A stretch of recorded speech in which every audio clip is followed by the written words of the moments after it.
Hello everyone, welcome to career study. This is Sandeep Kumar और आज के इस छोटे से वीडियो में हम डिस्कस करने वाले हैं एफकेट 1 2023 का नोटिफिकेशन। तो कुछ इंपॉर्टेंट डिटेल्स हैं जो मैं आपके साथ शेयर कर देता हूं। ये एक नोटिफिकेशन से रिलेटेड कुछ इंपॉर्टेंट चीज़ें हम डिस्कस कर रहे हैं, तो सो दैट कि जस्ट 4-5 मिनट में आपको पूरा आइडियाज लग जाए जो भी इंपॉर्टेंट चीज़ें जो आपको जानना चाहिए इस टाइम पे। एंड स्ट्रैटेजी वीडियो जो है वो आपको अलग से संडे तक मिल जाएगा, जिसमें हम सारी की सारी चीज़ें अलग से डिस्कस कर लेंगे। तो सबसे पहले तो मैं बता दूं, अगर आप अभी तक अनअकैडमी पर मुझे फॉलो नहीं कर रहे हैं तो आप अनअकैडमी पर फॉलो करिए। वहां पे काफ़ी सारी चीज़ें जो है वो चल रही हैं। अभी जो है इसी चैनल पे 4 PM पे फ्री क्लास आपको मिलती है, तो वो आप फॉलो करिए। वो आपने कल भी देखा होगा, तो आज भी होना है 4 PM पे सेशन रहता है। फुल कोर्स चल रहा है एफकेट से रिलेटेड ही। और 8 PM पे अनअकैडमी की स्पेशल क्लास होती है, तो 8 PM पे आप वो फॉलो कर सकते हैं, जिसमें एक दिन मैथ्स एक दिन रीजनिंग होने वाला है। ठीक है। सो स्पेशल क्लासेस आप चेक कर सकते हो। अगर आप प्लस सब्सक्रिप्शन लेना चाहते हो तो उसमें आपको फुल कोर्सेज मिलेंगे। सीडीएस एफकेट के लिए आप प्रिपेयर कर सकते हो। ये आपके पास प्राइजेज हैं। आज लास्ट डेट है इस ऑफर की, 30 तक एक्सटेंड किया गया था इस ऑफर को। तो अगर आप आज भी सब्सक्रिप्शन लेते हैं तो आपको ये प्राइजेस जो है वो मिल जाएंगे। सीडीएस एफकेट में भी और सीएपीएफ में भी आपको यही वाले प्राइजेस मिल जाएंगे। बस आपको कोड यूज करना है, करियर स्टडी लाइव। अगर आप इस कोड का यूज करोगे करियर स्टडी लाइव का, तो आपको जो 40% ऑफर है वो भी मिल जाएगा। एडिशनल 10% डिस्काउंट भी आपको देखने को मिल जाएगा, जिसका आप बेनिफिट ले सकते हैं। और सारे के सारे जो फुल कोर्सेज है वो आप फॉलो कर सकते हैं। सारे के सारे कोर्सेज आप देख पाएंगे, इंडिविजुअल क्लासेस देख पाएंगे।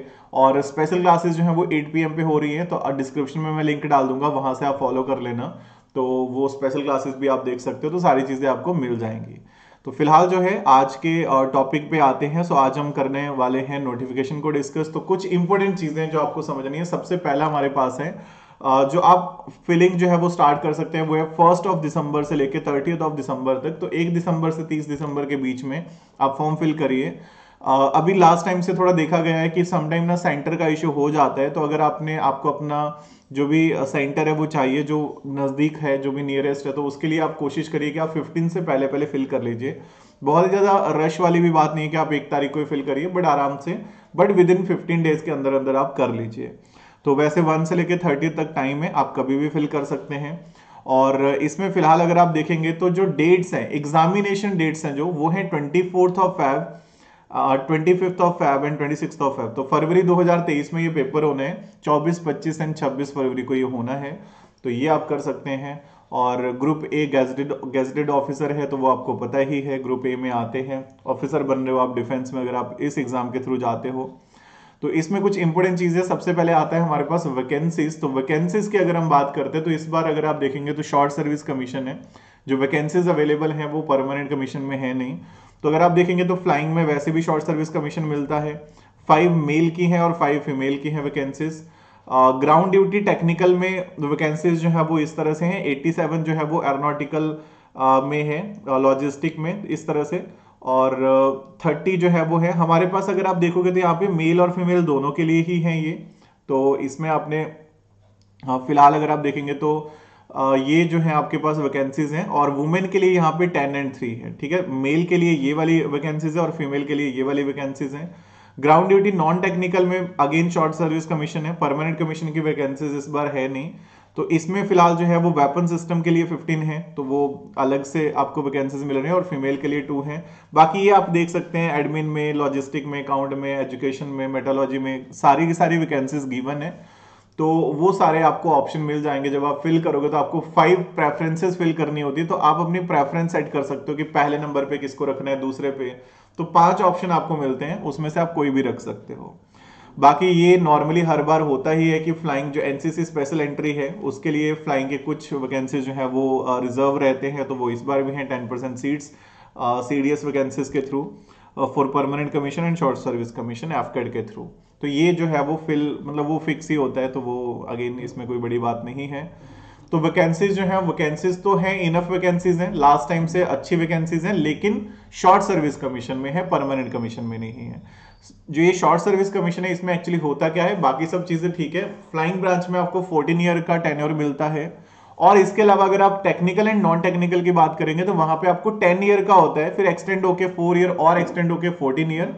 एंड सब्जेक्ट टू अवेलेबिलिटी, या फिर वैकेंसीज है या नहीं है, बहुत सारी चीजों पर डिपेंड करता है, तब आपको परमानेंट कमीशन भी मिल सकता है। बट ये अगेन पॉसिबिलिटी पे डिपेंड है, उस टाइम की कंडीशंस पे डिपेंड है। आज आप ये चीज नहीं सोच सकते हैं। सो फिलहाल देखो शॉर्ट सर्विस कमीशन ही है, और पेंशन जो है वो नहीं मिलती है। बाकी सारी तो चीजें फिर होती ही हैं सेम टू सेम, लेकिन पेंशन का जो आपको बेनिफिट है वो शॉर्ट सर्विस कमीशन के थ्रू नहीं मिलता है।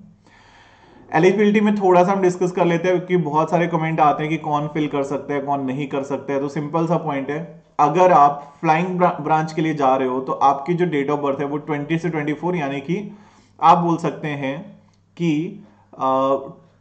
2 Jan 2000 से लेके 1 Jan 2004 के बीच में अगर आपका डेट ऑफ बर्थ है तो आप फिल कर सकते हो। क्योंकि ये जो 20 से 24 है ना, ये 1 जनवरी 2024 को काउंट हो रहा है। तो मैं बार बार यही समझाता हूं, क्लास में भी बोलता हूं कि देखो बोला तो होता है कि 20 से 24, लेकिन वो ज्वाइनिंग डेट है, क्योंकि 1 जनवरी 2024 को ये बैच बैठ जाएगा, ट्रेनिंग के लिए चले जाओगे आप उस टाइम पे। तो ये ज्वाइनिंग के टाइम 24 होना चाहिए। तो मतलब फिल करने का तो 23 ही है, अगर आप ध्यान से देखोगे तो 23 साल तक जो है वो अगर आपकी एज है तो आप फिल कर सकते हो। फ्लाइंग में ग्राउंड ड्यूटी टेक्निकल और नॉन टेक्निकल में लिखा 20 से 26 है, लेकिन अगेन वही सेम पॉइंट है कि ये 1 जनवरी 2024 को इतना होना चाहिए। तो अगर आप आज 25 साल के तो आप फिल कर सकते हैं। तो बेसिकली ज्यादा स्पेसिफिकली अगर हम बात करें तो 2 जनवरी 1998 से लेके 1 जनवरी 2004 के बीच में अगर आपका डेट ऑफ बर्थ है तो आप फिल कर सकते हैं। बाकी मैरिटल स्टेटस जो है वो, क्योंकि 25 ईयर होता है कि अगर 25 साल के आप हैं तब उससे पहले तो अनमैरिड होने चाहिए। सो सिंपल सा पॉइंट हो गया कि आप अनमैरिड होने ही चाहिए, क्योंकि 25 से ऊपर आप वैसे भी फिल नहीं कर सकते हो। तो आई होप ये क्लियर होना चाहिए। और मतलब अगेन यहाँ पे बाकी सारी चीज़ें भी, अनमैरिड तो आप होने ही चाहिए। और इसके अलावा अगर आप बात करेंगे तो अगर आप ड्यूरिंग द ट्रेनिंग अगर आप मैरिज करवाते हैं तो वो भी फिर मतलब अगेन डिस्चार्ज कर दिया जाएगा। तो वो सारी चीज़ें हैं, ठीक है। सो इस तरह से है। तो मतलब मैरिज जो है वो ट्रेनिंग के बाद ही होगी, जब आप फाइनली जो है वो रैंक आपको मिल जाएगा। एजुकेशनल क्वालिफिकेशन की बात कर लेते हैं थोड़ा सा, वो भी बहुत इंपॉर्टेंट है। फ्लाइंग ब्रांच के लिए आप तब एलिजिबल हैं अगर आपके पास, देखो ग्रेजुएशन तो होना ही चाहिए 60% के साथ, ग्रेजुएशन 3 ईयर कोर्स होना चाहिए, लेकिन 10th+2 में आपके पास मैथ्स एंड फिजिक्स में 50% होना चाहिए। तो अगर आप इस क्राइटेरिया में आते हैं तो आपको फ्लाइंग ब्रांच में आप जा सकते हैं। इसके अलावा अगर आपने ग्रेजुएशन किसी भी फील्ड में करा है उससे कोई फर्क नहीं पड़ता, लेकिन 12th में आपके पास मैथ्स एंड फिजिक्स होना ही चाहिए।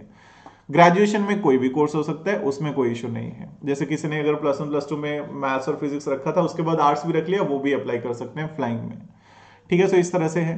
ग्राउंड ड्यूटी अगर मैं टेक्निकल की बात करूं तो उसमें आपको बीटेक चाहिए, उसमें बहुत सारे अलग अलग जो है वो कोर्सेज हैं। तो ये आप देख सकते हैं, ये सारे के सारे कोर्सेज वाले एलिजिबल होते हैं। 60% जो है वो आपका होना चाहिए ग्रेजुएशन में, और 50% जो है वो अगेन मैथ्स एंड फिजिक्स में होना चाहिए 10th+2 में।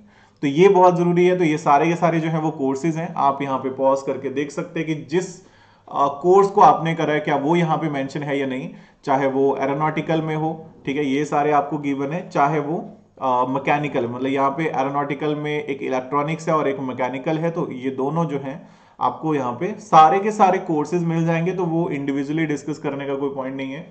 अगर आपके पास इनमें से कोई भी कोर्स है, डिग्री कोर्स है, तो आप ज्वाइन कर सकते हैं, मतलब फिल कर सकते हैं एंड देन प्रिपेयर करिए। सो नाउ ग्राउंड ड्यूटी की अगर हम बात करें नॉन टेक्निकल में, तो उसमें क्या है, देखो वेपन सिस्टम वाली ब्रांच जो है इसमें बेसिकली 50% मार्क्स होने चाहिए मैथ, मतलब फ्लाइंग वाला ही सिस्टम है कि 50% मार्क्स मैथ्स एंड फिजिक्स में, और उसके बाद ग्रेजुएशन में 60% हो किसी भी फील्ड में। और इसके अलावा जो भी है, एडमिन हो गया, अकाउंट्स हो गया, एजुकेशन हो गया, तो ये सारे जो है इसमें आपको 60% मार्क्स चाहिए होंगे ग्रेजुएशन में, और आपका 10+2 होना चाहिए। जैसे कई कैंडिडेट्स का क्या होता है कि 10th के बाद ना वो सीधा ग्रेजुएशन करते हैं, मतलब उनका इंटीग्रेटेड कोर्स, इस इंटीग्रेटेड इन द सेंस कि इस तरह से होता है कि वो डिप्लोमा प्लस डिग्री हो जाता है, कि 10th के बाद उन्होंने डिप्लोमा करा और फिर उन्होंने डिग्री करा, तो वो एक्चुअली एलिजिबल नहीं है। आपके पास 10+2 होना चाहिए, उसके बाद आपने 3 साल का डिग्री करा है तो वो होगा, या 4 साल का करा है अगर आप बीटेक वगैरह कर रहे हैं तो उस तरह से। तो ये सारा है, इसमें सब में सेम ही है। बाकी इसके अलावा अगर आप देखेंगे बीकॉम वाले, बीए वाले सारे जो हैं वो एलिजिबल होंगे हर एक फील्ड में। आप जैसे जैसे अपनी एजुकेशनल क्वालिफिकेशन सेलेक्ट करते जाओगे तो जो आपके पास लास्ट में प्रेफरेंसेस बचेंगी उसमें आपको ऑप्शन लिमिटेड हो जाएंगे जिस हिसाब की आपकी एजुकेशन होगी।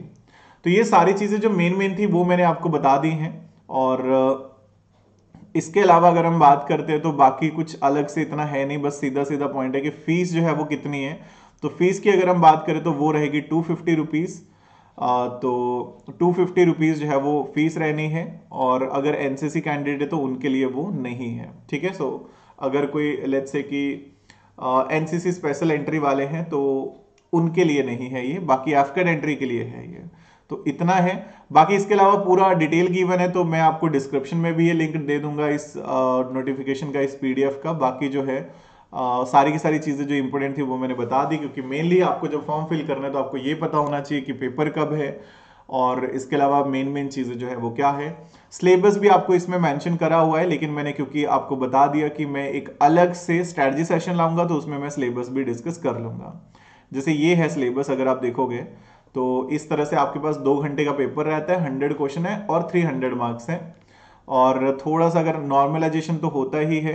ये सिलेबस है यहाँ पे, इंग्लिश का ये पूरा सिलेबस है, जनरल अवेयरनेस का, न्यूमेरिकल एबिलिटी और रीजनिंग का, ठीक है। सो सिलेबस लास्ट टाइम की तरह ही है, लेकिन इस पे मैं एक डिटेल्ड वीडियो जो है वो ले आऊंगा। चलिए, सो आई होप हमने इंपॉर्टेंट चीजें डिस्कस कर ही ली हैं, तो अभी हम करते हैं सेशन को ऑफ, मिलते हैं आपसे अगले सेशन में। तो सभी को मेरी तरफ से thank you, so stay safe, keep preparing, have a nice day and जय हिंद।